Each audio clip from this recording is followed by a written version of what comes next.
It's about that time again. What is up, guys? If you're watching this, that means you got another day. Welcome to my room in Hollywood, California. Today's video is gonna be a big one. Oh my God, if I had $1 for every one of my friends in the last month that got, I don't wanna say like burned, but just like things didn't go so well on the paid front as a creator. So I wanted to do a YouTube video so that we can just lay it all out there so that you guys know when is it okay to work for free and when is it okay to get paid as a creator. This might apply to a few different careers and areas, but I really want to just use the example as a freelance creator because that's what a lot of my friends are. That's what I am. Maybe this will fit into you if you're a freelance professional providing really any kind of service. Even myself, just in the last couple years, there's been a lot of deals where I just get taken advantage of. I don't know what fees to quote. I don't know when to get paid, when it's appropriate and when it's not, and I figured out, I think, at least a system to make sure that I don't waste any of my time when I shell out the camera and start snapping pictures or shooting video for a client. There's gonna be 3 different sections here, okay? 3 different sections. 1, when is it okay to work for free? Section 2, when do I make the switch as somebody that's learning and brand new as a creator and a paid professional? And number 3, some examples where I personally have learned different lessons from. This isn't gonna be boring at all. Trust me, I got some cool stories. Buckle up, here we go. Number 1, when's it okay to work for free? 4 different pieces here. 1, if there is the promise of immediate paid work following the free work, that is an okay time to work for free. Number 2, if you're getting an introduction to someone you need. Number 3, if you're getting gear or something that you want in exchange, aka bartering. And number 4, you're getting content you actually need. Examples. Number 1, promise of immediate paid work afterwards. Let's just say a dealership doesn't know if they can trust me with photos, so they start me off, shooting 2 or 3 cars, and then they're happy, and then they hire me as a full-time content creator. That would make sense. Number 2, introduction to someone you need. Okay, I'll give you an example in the modeling industry. So let's just say that there is a model that I really want to shoot with. She's got an awesome channel, awesome vibe, and I want to be introduced to her, but she has a friend that I already know who also is a model. I could shoot that friend and work with that friend if she already understands that me providing that service for free is so that she'll introduce me to her other friend and allow me to shoot with her other friend. So immediate introduction to somebody that you need to grow your network. Number 3, gear or bartering. Oh man, this happens to me all the time and I love it. I shoot Adam's polishes sometimes. I put them up on my story. I shoot photos of their products. The skateboards that I've been shooting recently, none of those companies pay me for my content, but Adam's Polishes gives me a lot of Adam's Polishes. The skateboard company gives me lots of cool skateboards that I can use as props on my shoots and sell once we get plenty of photos of each skateboard. The gear and the bartering thing works great there too. And a lot of times if I see something online that I want to buy, I'll try to see if I can provide services as a professional content creator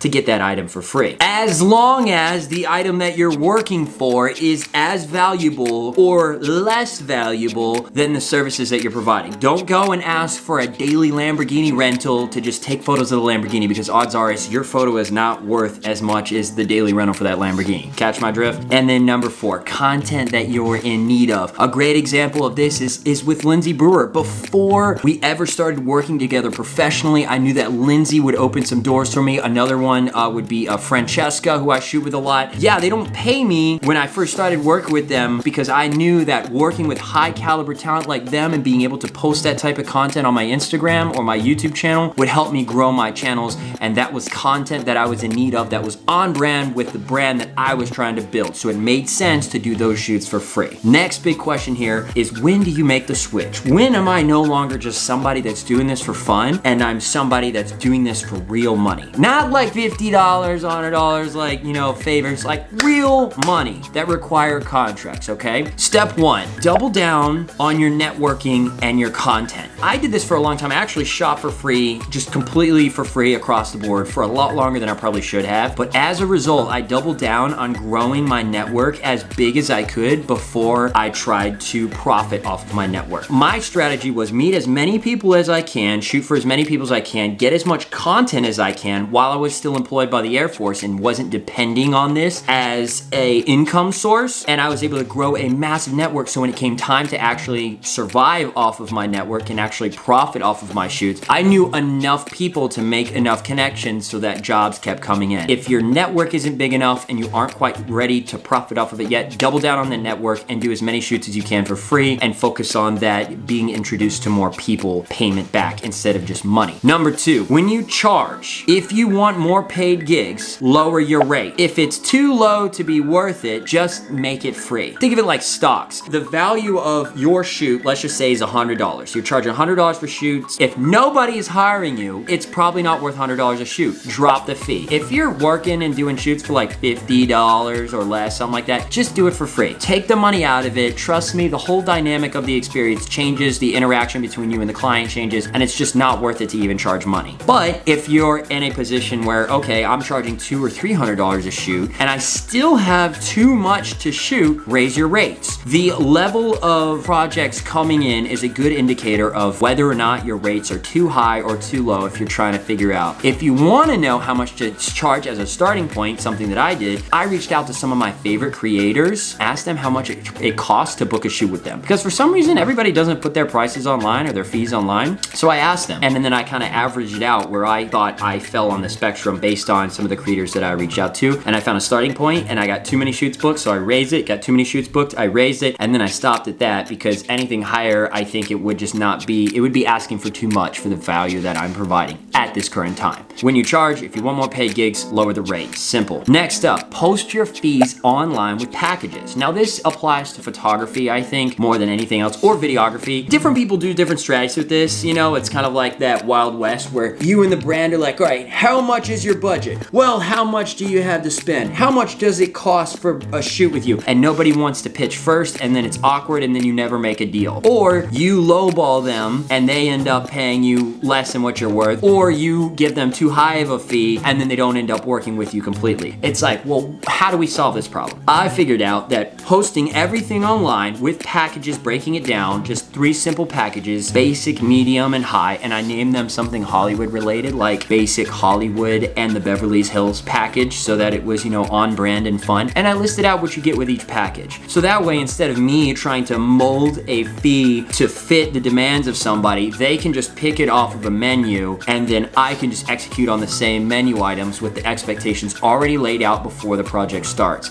The other advantage to having your fees online in public is that you as an individual creator, nobody really knows how much a shoot with you is worth because it's arbitrary. The value of your shoots, the value of the service that you're providing, is dictated by the amount of demand in the market. But other people don't even really know the demand in the market for your service. So the best that they can do is just kind of hope that you're not ripping them off. If you make everything public, you eliminate that whole concept in the back of their mind that thinks, am I paying more than everybody else? Am I paying more than what I should be paying for a shoot with Will? If it's online in public, they know you didn't just make up the number, and they know that it's what everybody else is working with. Now again, if you do happen to do a free shoot of some kind for somebody, you can always say, look, these are my rates, but this is the value that I'm providing instead, and this is what I expect given the circumstances that my fees are normally this. So I have only benefited from making everything public and online. It also makes it a lot easier when someone asks me to book a shoot, I can just send them a link and be done with it. Moving on, get it in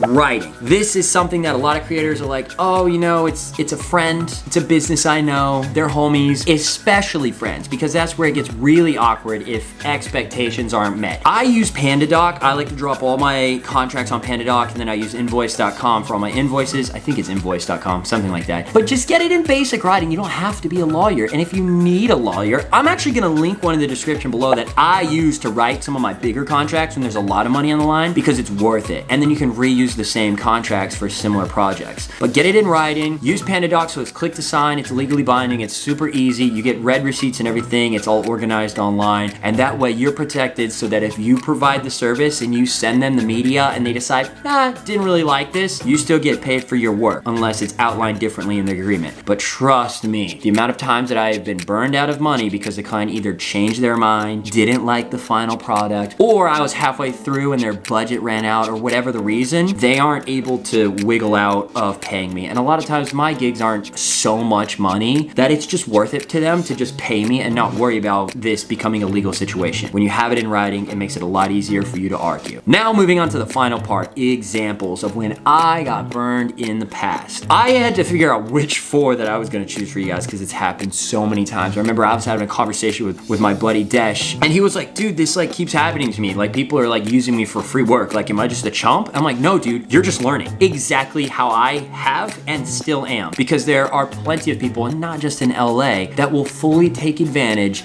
of your hope for future payment or compensation. And here are the 4 biggest mistakes that I made. 1, promised connections down the road. So I remember back when I was in the Air Force, I was trying to shoot for this fashion brand in LA, kind of on the side, and they would always name drop all these different people that they knew that they were gonna put me in touch with, you know, down the road if I continued to shoot for them. And I even remember Kendrick Lamar was one of the names they dropped. And you know, me being brand new to all this, I was like, oh, they're gonna put me in the room with Kendrick Lamar, like I'm gonna be huge, it's gonna be awesome. And they just dangled Kendrick's name among many others, and I kept shooting more projects for them until I realized they're never gonna put me in touch with Kendrick Lamar. Promise connections down the road don't work. You need a connection right away or it's not worth it. Next up, promised promotion after time of service. This one's my favorite. If you put in X number of hours or X number of weeks, you will be making this amount of money, or you will be, you know, given this type of promotion or responsibility or whatever. Guys, unless that's in writing, don't buy it. I remember working for a company not too long ago where I was promised, okay, you put in this amount of time and effort for 6 to 8 months, and then guaranteed you'll be bumped up to this salary, and if you're really good, you'll have this salary. I'm like, okay, well, I can do that. I know that I can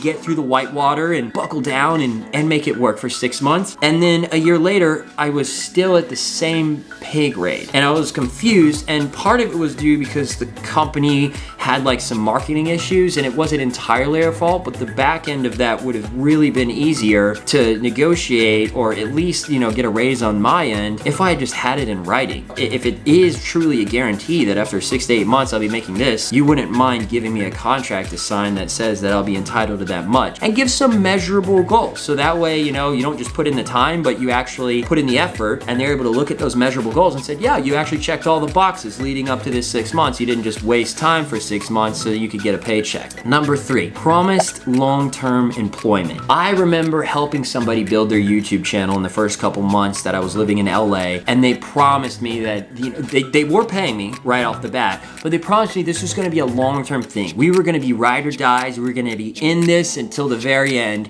and I had nothing to worry about, and now we're all family. A week later, they brought somebody else in to compete for the position because they just weren't done shopping yet for creators. I hadn't even had a chance to produce my first product yet, so I knew it had nothing to do with my job performance, but my thought that somebody could go so quickly from promising you a long-term, you know, opportunity, and then actually let's put you guys both in the gulag and see you duke it out, was a big red flag to me. If anybody promises you that they're going to retain you for a long period of time, especially if you're gonna leave, you know, like a stable job to go work on their project, get that length of time, again, in writing, or kind of moonlight the position and get your feet wet in like a small part-time aspect, so that way if it doesn't look like it's working out and you don't see them going the distance with you, then you can pull out without putting all your eggs in their basket like I did. And number 4, promised revenue and shared equity. This is something that people that don't have a lot of current income like to promise people, because they basically have a vision for what their business or brand or company could be, and then they will promise you a portion of whatever that projected equity or revenue share might be. Unless that current amount of money that they're promising is happening today, don't buy it, because promised future equity does not keep the lights on in my house. So it's not something that you can work for in exchange for your valuable talent as a creator. And I remember working for a business at one point that was like, oh yeah, we're gonna make you like the manager of this, you know, location. We're gonna have satellite locations. You're gonna have this salary and like basically a leadership position, and you're gonna be your own boss. You only need to be here for this amount of time doing it, and that's when we're gonna scale. And then you'll also share the revenue of this location if you continue to put in the work that we're seeing now. So I,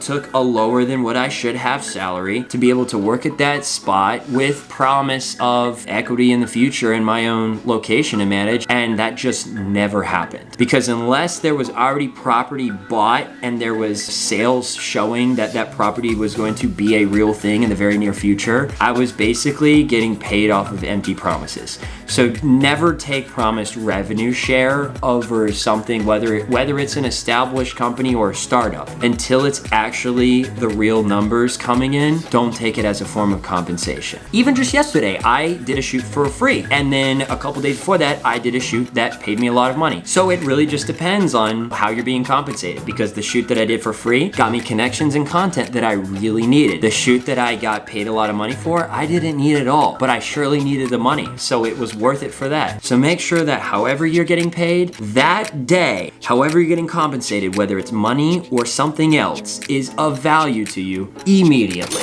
Otherwise, it's probably not worth it. Guys, if you have any questions, if you're dealing with any specific scenarios, or if you got burned in the past and you just learned a really good lesson, something like that, drop it in the comments below, because we're all creators out here. We're all trying to help each other. And I know there's not a lot of people out there that are touching on the subject of when is it okay to work for free and when is it okay to get paid and how much you should charge. I really want to try to use this video to address that. And if you want to know my fees and how much I charge for my services, just go to willcollette.com and look it up. Everything's right there. Guys, I'll catch you at the next episode. Peace. I might lie to you just to get through the night with you. Hope that's alright. No, you lie to